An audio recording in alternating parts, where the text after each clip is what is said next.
Orang Midian dikalahkan, raja-rajanya dibunuh. Ketika Gideon sampai ke sungai Yordan, menyeberanglah ia dan ke-300 orang yang bersama dia.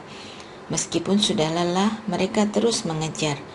Lalu ia berkata kepada orang Sukot, "Berikanlah beberapa roti untuk pasukan yang mengikuti aku, sebab mereka sudah lelah. Aku sedang mengejar Sebah dan Salmuna, raja-raja Midian." Tetapi pemuka-pemuka di Sukot menjawab, "Sudahkah telapak tangan Sebah dan Salmuna ada dalam tanganmu, sehingga kami harus memberikan roti kepada tentaramu?" Kata Gideon, "Bila nanti Tuhan menyerahkan Sebah dan Salmuna ke dalam tanganku, akan kucabik tubuhmu dengan duri dan onak di padang gurun." Lalu ia berjalan dari sana ke Penuel dan berkata demikian juga kepada orang Penuel. Tetapi orang-orang ini pun menjawabnya seperti orang Sukot. Ia berkata pula kepada orang Penuel, "Bila aku kembali dengan selamat, akan kurobohkan menara ini." Sementara itu, Seba dan Salmuna ada di Karkor bersama kira-kira 15.000 tentara mereka. Semua tentara yang masih tinggal hidup, orang-orang dari timur. Yang sudah tewas ada 120.000 orang, semuanya bersenjatakan pedang. Gideon maju menyerang melalui jalan orang-orang yang tinggal dalam kemah di sebelah timur Noba dan Yokbeha, lalu mengalahkan pasukan itu. Ketika pasukan itu merasa aman, Seba dan Salmuna melarikan diri, tetapi Gideon mengejar dan menawan Seba dan Salmuna, kedua raja Midian itu. Seluruh pasukan itu dibuatnya lari ketakutan. Kemudian Gideon bin Yoas kembali dari peperangan melalui pendakian Heres. Ia menangkap seorang pemuda dari penduduk Sukot. Setelah ditanyai, orang itu menuliskan untuk Gideon nama pemuka-pemuka dan tua-tua di Sukot, sebanyak 77 orang.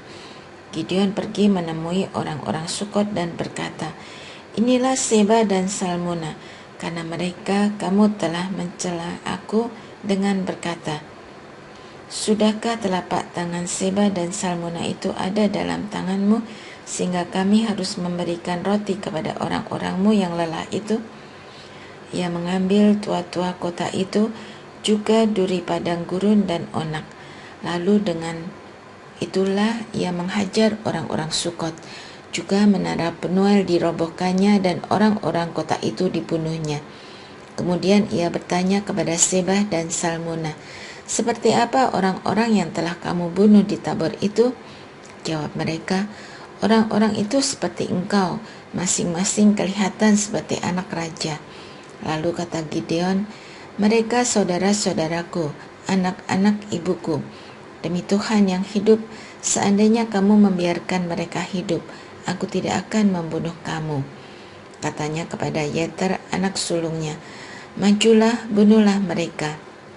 Tetapi orang muda itu tidak menghunus pedangnya karena takut, sebab ia masih muda.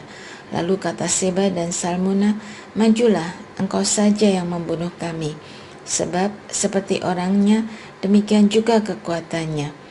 Gideon pun maju membunuh Sebah dan Salmuna. Kemudian ia mengambil perhiasan yang ada di leher unta mereka. Gideon menolak menjadi penguasa. Kemudian berkatalah orang Israel kepada Gideon, 'Hendaklah engkau memerintah kami, baik engkau, anakmu maupun anak cucumu, sebab engkaulah yang telah menyelamatkan kami dari tangan orang Midian.' Jawab Gideon kepada mereka, 'Aku tidak akan memerintah kamu, juga anakku tidak akan memerintah kamu, melainkan Tuhanlah yang memerintah kamu.'" Akhir hidup Gideon. Selanjutnya kata Gideon kepada mereka, "Satu hal saja yang ingin kuminta dari kamu, hendaklah kamu masing-masing memberikan anting-anting dari jarahanmu kepadaku." Musuh itu memang beranting-anting emas, sebab mereka orang Ismail. Jawab mereka, "Dengan senang hati kami mau memberikannya." Lalu mereka menghamparkan sehelai kain dan masing-masing melemparkan anting-anting jerahannya ke atas kain itu. Ternyata berat anting-anting emas yang dimintanya itu mencapai 1.700 shikal emas, belum terhitung perhiasan leher, perhiasan telinga, dan pakaian kain ungu muda yang dipakai oleh raja-raja Midian, dan kalung rantai pada leher unta mereka. Kemudian Gideon membuat sebuah efod dari semuanya itu dan menempatkannya di kotanya, di Ofra. Di sana semua orang Israel berzina dengan menyembah efod itu. Inilah yang menjadi jerat bagi Gideon dan seisi rumahnya. Demikianlah orang Midian ditundukkan di hadapan orang Israel dan tidak dapat menegakkan kepalanya lagi. Negeri itu tentram selama 40 tahun pada zaman Gideon. Lalu ia, Serubaal bin Yoas, pergi dan tinggal di rumahnya. Gideon mempunyai 70 anak laki-laki, semuanya anak kandungnya, sebab istrinya banyak. Gundik yang tinggal di Sikem juga melahirkan seorang anak laki-laki baginya, yang diberi nama Abimelek. Gideon bin Yoas meninggal pada waktu rambutnya sudah putih semua. Ia dikuburkan di kubur Yoas, ayahnya, di Ofra, kota orang Abieser. Setelah Gideon meninggal, orang Israel kembali berzina dengan mengikuti para Baal dan memperilah Baal Berit. Orang Israel tidak ingat kepada Tuhan Allah mereka yang telah melepaskan mereka dari tangan semua musuh di sekeliling mereka. Mereka juga tidak menunjukkan kasih setia kepada kaum keluarga Yerubaal, yaitu Gideon, setimpal dengan segala yang baik yang telah dilakukannya kepada orang Israel. Abimelek menjadi raja di Sikem. Abimelek bin Yerubaal pergi ke Sikem, ke saudara-saudara ibunya, dan berkata kepada mereka dan seluruh kaum keluarga ibunya, "Tolong katakan kepada seluruh warga kota Sikem, manakah yang lebih baik bagimu, diperintah oleh 70 orang, yakni semua anak Serubaal, atau oleh satu orang saja? Ingatlah bahwa aku darah dagingmu." Ketika saudara-saudara ibunya menyampaikan semua perkataan itu untuk kepentingannya kepada seluruh warga kota Sikem, hati orang-orang itu condong pada Abimelek, sebab kata mereka, "Dia saudara kita." Kemudian mereka memberikan kepadanya 70 keping uang perak dari kuil Baal Berit, dan dengan uang itu Abimelek menyewa orang luntang-lantung dan gerombolan pengacau untuk mengikuti dia. Ia pergi ke rumah ayahnya di Ofra, lalu membunuh 70 orang saudara-saudaranya, anak-anak Yerubaal, di atas sebuah batu. Namun Yotam, anak bungsu Yerubaal, luput karena ia bersembunyi. Seluruh warga kota Sikem dan warga Bet Milo berkumpul. Mereka pergi menobatkan Abimelek menjadi raja dekat pohon Tarbantin tugu di Sikem. Sindiran Yotam terhadap raja. Setelah hal itu diberitahukan kepada Yotam, ia pergi ke gunung Gerisim dan berdiri di puncaknya, lalu berseru dengan suara nyaring kepada mereka, "Dengarkanlah aku, kamu warga kota Sikem, maka Allah akan mendengarkan kamu. Suatu ketika pohon-pohon pergi untuk mengurapi calon raja atas mereka. Kata mereka kepada pohon zaitun, 'Jadilah raja atas kami.' Namun jawab pohon zaitun itu kepada mereka, 'Bagaimana mungkin aku berhenti menghasilkan minyakku yang dipakai untuk menghormati Allah dan manusia, dan hanya melambai-lambai di atas pohon-pohon?' Lalu kata pohon-pohon itu kepada pohon ara, 'Marilah, jadilah raja atas kami.'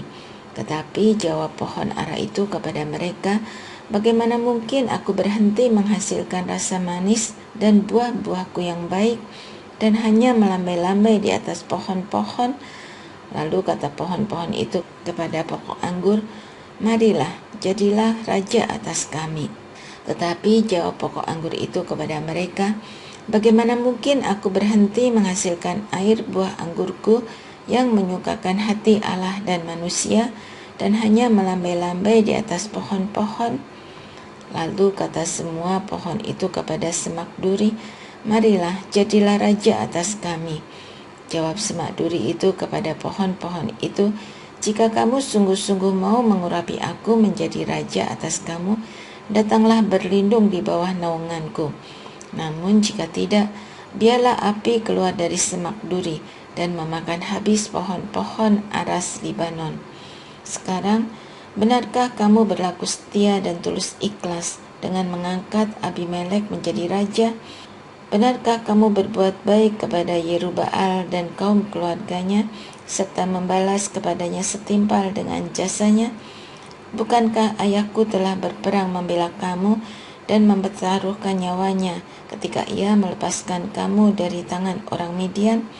Namun, sekarang kamu memberontak terhadap kaum keluarga ayahku dan membunuh ke-70 anaknya di atas sebuah batu. Kamu malah mengangkat Abimelek, anak seorang budaknya perempuan, menjadi raja atas warga kota Sikem, karena ia saudaramu.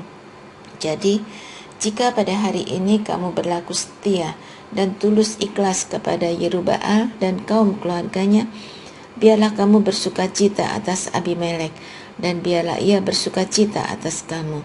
Jika tidak, biarlah api keluar dari Abimelek dan melahap warga kota Sikem dan Bet Milo, dan biarlah api keluar dari warga kota Sikem dan dari Bet Milo untuk melahap Abimelek. Kemudian larilah Yotam menyelamatkan diri ke Beer dan tinggal di sana, menyingkir dari hadapan Abimelek saudaranya itu. Pemberontakan terhadap Abimelek. Setelah Abimelek memerintah atas Israel selama 3 tahun, Allah membangkitkan rasa permusuhan antara Abimelek dan warga kota Sikem, sehingga warga kota Sikem itu mengkhianati Abimelek.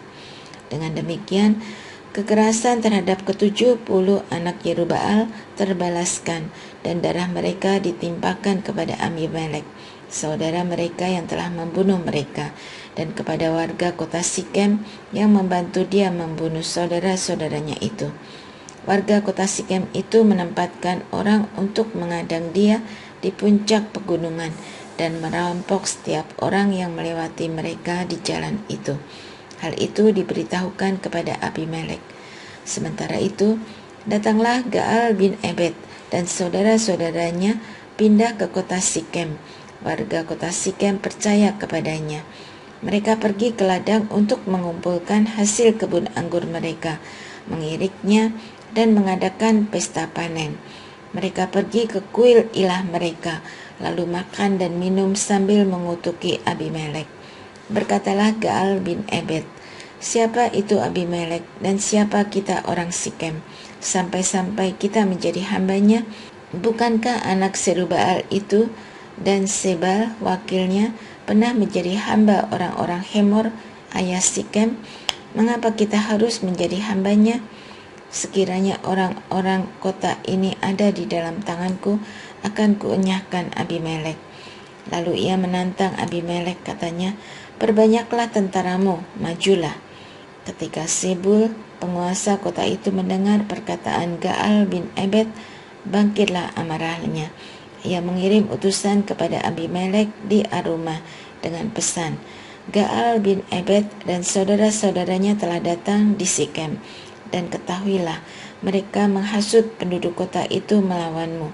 Oleh sebab itu, berangkatlah pada waktu malam, engkau dan rakyat yang bersama engkau, dan lakukanlah pengadangan di padang. Esok hari pagi-pagi, pada waktu matahari terbit, engkau harus menyerbu kota itu, ketika dia dan rakyat yang bersamanya itu keluar menghadapimu. Lakukanlah terhadap dia sebagaimana dapat kau lakukan." Lalu Abimelek bersama seluruh rakyatnya berangkat pada waktu malam dan melakukan pengadangan dalam 4 pasukan terhadap Sikem. Ketika Gaal bin Ebed pergi keluar dan berdiri di depan pintu gerbang kota, keluar pula Abimelek dan rakyat yang bersamanya itu dari tempat pengadangan. Ketika Gaal melihat rakyat itu, berkatalah ia kepada Sebul, "Lihat, ada orang banyak turun dari puncak pegunungan." Kata Sebul kepadanya, "Itu bayang-bayang pegunungan yang kau sangka manusia." Kata Gaal sekali lagi, "Lihat, ada orang banyak turun dari gunung pusat negeri, dan satu pasukan datang dari jalan pohon Tarbantin Meonenim." Jawab Zebul kepadanya, "Sekarang mana mulutmu yang mengatakan, siapa itu Abimelek sampai-sampai kita menjadi hambanya? Bukankah ini orang-orang yang telah kau hina? Majulah sekarang, perangilah mereka." Lalu Gaal memimpin di depan warga kota Sikem dan maju memerangi Abimelek. Tetapi Abimelek mengejarnya dan ia melarikan diri dari hadapannya. Banyak orang yang tewas bergelimpangan sampai di depan pintu gerbang. Adapun Abimelek tinggal di Aruma, sedangkan Zebul mengusir Gaal dan saudara-saudaranya, sehingga mereka ini tidak dapat tinggal di Sikem. Keesokan harinya orang-orang kota itu pergi ke ladang. Setelah hal ini diberitahukan kepada Abimelek, ia membawa rakyatnya dan membaginya dalam 3 pasukan, lalu melakukan pengadangan di ladang.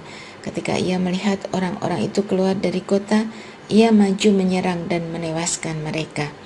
Abimelek dan pasukan yang bersama dia menyerbu dan menduduki pintu gerbang kota, sedangkan kedua pasukan lainnya menyerbu dan menewaskan semua orang yang ada di ladang. Sepanjang hari, Abimelek memerangi kota itu. Ia merebut kota itu dan membunuh orang-orang di dalamnya. Kemudian, kota itu dihancurkannya dan ditaburinya dengan garam. Mendengar hal itu, seluruh penghuni menara Sikem masuk ke dalam liang di bawah kuil El-Berit. Kepada Abimelek diberitahukan bahwa seluruh penghuni menara Sikem telah berhimpun di sana. Lalu Abimelek dan seluruh rakyat yang bersama dia naik ke Gunung Salmon. Abimelek mengambil kapak lalu memotong dahan-dahan pohon. Ia mengangkatnya dan meletakkannya ke atas bahunya sambil berkata kepada rakyatnya yang bersama dia, "Segera lakukan seperti yang kamu lihat telah kulakukan." Kemudian rakyat juga masing-masing memotong dahan-dahan lalu mengikuti Abimelek. Mereka meletakkannya di atas liang dan membakar liang itu di atas kepala orang-orang itu. Demikianlah semua penduduk menara Sikem juga mati, kira-kira 1.000 laki-laki dan perempuan. Kematian Abimelek. Selanjutnya, Abimelek pergi ke Tebes, mengepung dan merebutnya. Tetapi ada sebuah menara yang kokoh di tengah kota, dan seluruh warga kota itu, laki-laki dan perempuan, melarikan diri ke situ. Mereka menutup pintu di belakangnya dan naik ke atas sotoh menara itu. Abimelek sampai ke menara itu. Ia menyerangnya dan berhasil mendekati pintu menara itu untuk membakarnya.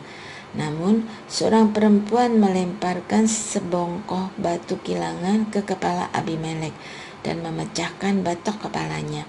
Segera ia memanggil hambanya yang membawa senjatanya dan berkata kepadanya, "Hunuslah pedangmu dan bunuhlah aku, supaya jangan orang berkata tentang aku, dia dibunuh oleh seorang perempuan."